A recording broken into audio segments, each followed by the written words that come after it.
Hi guys, what's going on? And welcome to my sort of beginner's guide to Total War Arena.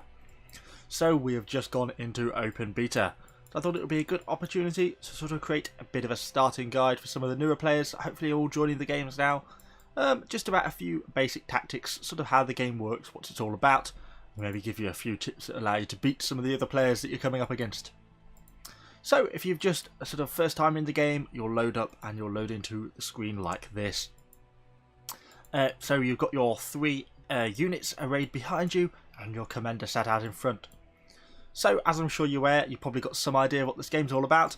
It's pretty traditional like a lot of the classic Total War games, except you only get 3 units and each unit is commanded by various commanders. So for the Roman faction, for example, we have like the famous Scipio Africanus, Germanicus, Julius Caesar and Sulla. But we have 3 factions to choose from. We also have Greece and Barbarians. And each faction has its own set of commanders. So you'll start with 1 commander unlocked for each faction, and then you can either use free experience or gold to unlock more commanders in the various different factions as you sort of play through the game. And each commander has 3 unit abilities. And these abilities tend to be specifically targeted towards specific units. For example, Germanicus, this rather aggressive looking bloke here, has 3 commander abilities which are targeted towards heavy infantry units. On the other hand, Scipio Africanus is targeted towards cavalry units. And if you hover over the different commanders, you'll see it says speciality, and you see it's got a horse with a spear, so it shows cavalry, and this one shows a sword infantry, and Caesar shows artillery. So if you want to sort of get a bit of an idea of what each of the commanders are about, that's a really good way just to get a broad sense of what units they're designed to be targeted for.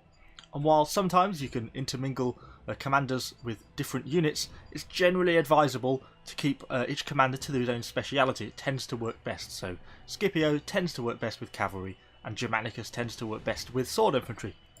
And this is true for all the other factions. As you'd expect with sort of a lot of the wargaming games, if you ever played World of Tanks or Warships or anything like that, it's very similar in terms of how the tech tree works. You start out with access at tier 1 to sort of a range of units, such as sort of the javelin men and the swords for the Romans. And as you earn more experience and progress up the tier levels, you can unlock different units and you get much better quality units. And you also unlock things like cavalry, you get artillery, light artillery, javelineers, as well as different branches of infantry. And this is true of all the other factions. If we look at the barbarians, you can see I personally have enjoyed the barbarian cavalry and have gone down to tier 8. So these are all things you can look forward to exploring in the game going forwards. So we'll just flick back to Germanicus, who's who we're going to be using as our example today.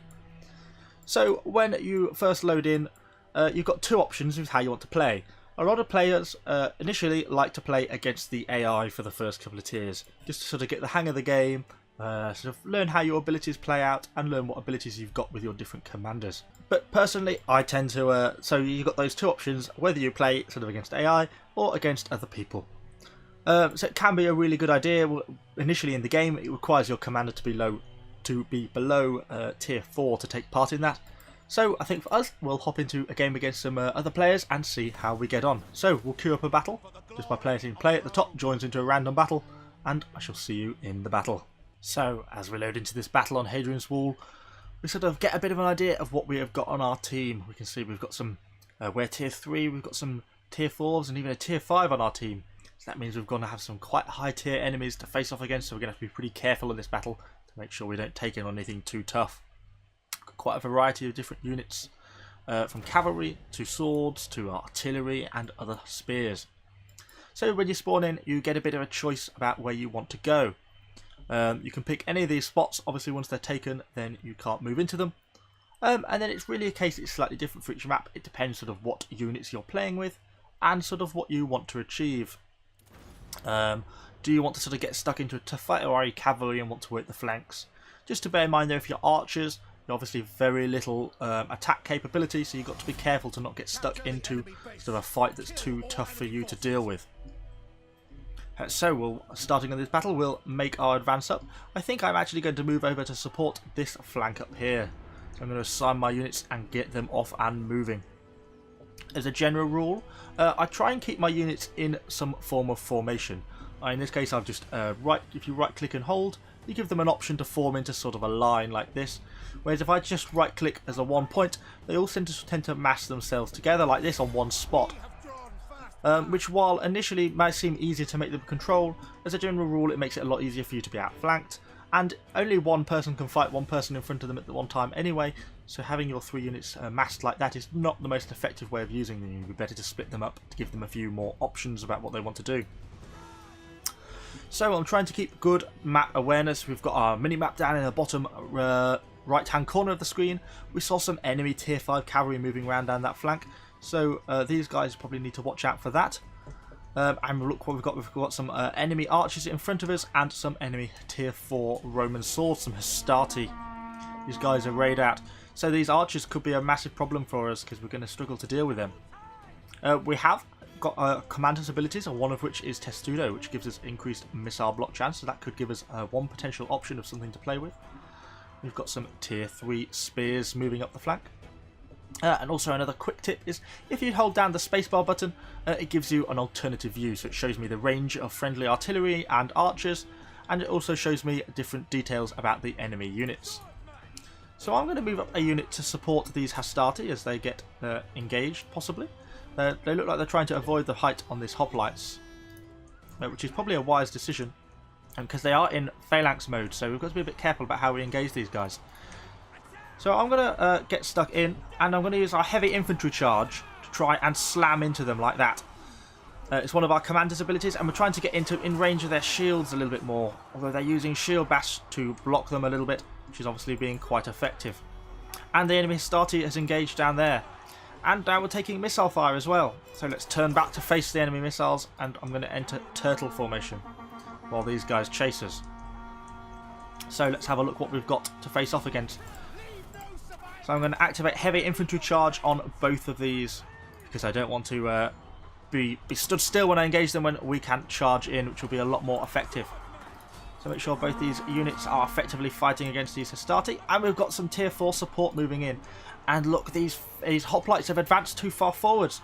They've realised they've just left themselves exposed there, and I am able to get round their flanks. Then we can turn on them and try and get into their backs like that. So you'll see all units have morale, and just by rear flanking these guys like this, we should be able to get their morale to start dropping, which is what we're now doing. They're now being attacked on both flanks, and that is proving to be very effective. As our other infantry are getting stuck in against these Hastati, who realise their time is up and are now trying to get out of the fight. So we'll pursue and try and get stuck in. It looks like we've been very effective against these enemy hoplites. We've done a lot of damage to them, look. So yeah, so by attacking enemy units in the rear or on the sides, you get to lower their morale. And if you lower their morale completely down to 0, then they will rout, as in they will completely run from the battlefield. So since these units have turned around and they've now managed to form themselves up into a new line, I'm going to bring back some friendly units and get them to rear flank these guys yet again. So let's go for our heavy infantry charge, one of our commander's abilities, to slam into the back. And you saw that we got that rear flanking ability there, which got their morale to start to lower. So we're having a bit of a tough time here against one of these hoplite units. But again, we've got him surrounded. We're taking some casualties in the process because they're pushing hard into us. And they are, because they're a higher tier unit, they're able to do quite a bit of damage against us. But we're about to finish off these enemy hoplites who are now routed. Look, you see them rout, and that's completely destroyed them. So we want to try and quickly move up to support. Looks like this our unit here is almost completely dead now. I don't think it's going to survive, but we've still got 2 more units to play with. So we're going to push down and try and support again. So there's looks like there's a bit of an engagement going on here, so I'm going to split my units and send 1 to each engagement to try and help. Now I want to try and get in on a clear flank. I don't want to just push in openly. So I'm going to turn. Always going to try and use my heavy infantry charge. Look at that, gave us 1,000 damage there. Nice, easy, extra damage by doing that heavy infantry charge. Let's try and charge in. Oh, not quite so effective that time. If you see on here, look, our rear flanking has caused their morale to drop. And looks like they're going to rout, -18 morale. And there they go. They completely fled the battlefield. So getting people's morale to break can be as important. You don't have to kill the whole unit. If you get their morale to break and get them to flee, then you can just cut them down and they won't even fight back. So that can be a really effective strategy. So it looks like we've got some more enemy hoplites pushing up the hill here. So I'm just going to be careful because hoplites in a spear formation like this are really hard to tackle from the front. So I'm just going to hang back a little bit and try and not get caught in this sort of frontal engagement. It looks like they're trying to block us off. So oops, I'm going to try and go around them like this with one of my units. We'll keep one unit out here to give us some options. But by outflanking them, it should give me a good opportunity to try and get some extra damage on them. Looks like we've also got some friendly Greek cavalry starting to charge their way up the hill, so that should also lend us a bit of support. Yeah, these guys are trying to pull back to stop themselves getting outflanked, but I think it's caused them more trouble. It does, they're completely routing now. Oh, and with the cavalry, so let's just get stuck into this fight. Oh, some big lumps of enemy artillery coming in there. Look, we've got some enemy artillery down here. So these units... Oops, we've lost visual on them because we're too far away. But enemy artillery has a particularly long range. It can shoot around about half the map and can be quite damaging. And finally, just as this battle looks like it's coming to an end, we have lots of unit in their base. You'll see they've got a cap circle, this square here, and if we can cap the enemy base entirely, then we shall win the battle. Obviously, we have to defend our base, which we have done, so the battle is going to be ours once this reaches full. And there we go, we managed to cap out the enemy base and secure victory. So hopefully that wasn't too hectic. Sometimes these battles can be pretty hectic when it all gets going, but hopefully it gives you sort of a bit of an idea how these things play out. So you really have to keep an eye out for your own base defense. You want to make sure you're not getting capped out, because if you get capped out, that is it. Your battle is over. And then it's a case of trying to manage your units along with your allies to support them and sort of crush what enemy units you've got in front of you. So in that case, you know, we saw that initial phalanx hoplite unit had pushed forward through that gap, and we were able to sneak through that gap at the side and attack them from the rear. So rather than just joining our allies in the front, which is the obvious thing to do, we're taking advantage of the speed of our infantry to flank round and sort of get better positioning. So trying to outflank and make use of breaking enemy morale can be a really effective way of winning battles and winning engagements. So you can see on the score, when at the end, we didn't do lots of damage because particularly we were the lowest tier unit in this game. So it made we had a bit of a harder time because we were trying to fight tier 4s and tier 5s. But we still got a good amount of aggression points, and we did some defense and support points for our team. And then obviously once you complete a battle, you get given an amount of experience. You can see down here in the bottom corner we got 1,362 unit experience, which allows me to buy unit upgrades, which at the moment I've completely got. So an upgraded sword, an improved gladius, slightly better body armor, and improved helmet. And then finally you can research the next unit, which is the tier 4 hostility, which was the units we were fighting against. And you also get free experience. We've got 466 free experience. Now free experience is displayed up here, and this has a lot more uses and is a lot more useful.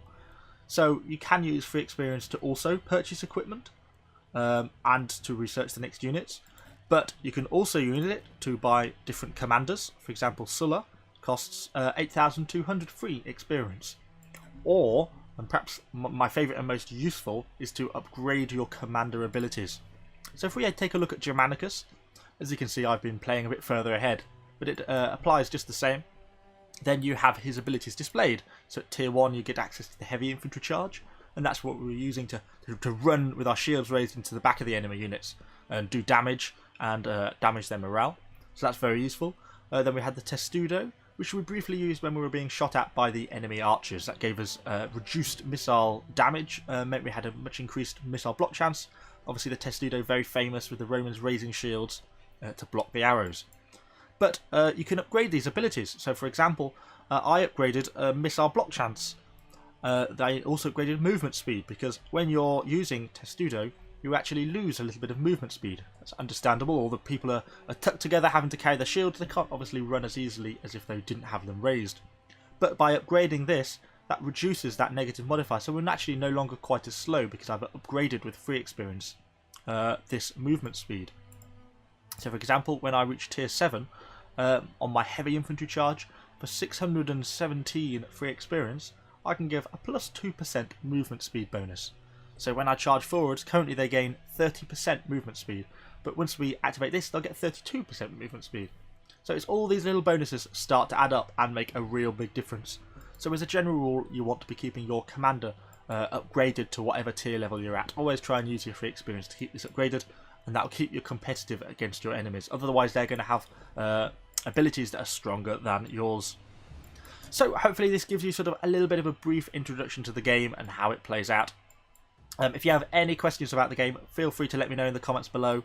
I'm always happy to respond and try and give you a bit of advice or any tips, or if you're struggling to combat any certain unit types, maybe I can give you a few hints. So thanks for watching, guys. If you've enjoyed it, give the video a like, subscribe to the channel for more Total War Arena content. Thanks guys, and I shall see you all on the next video.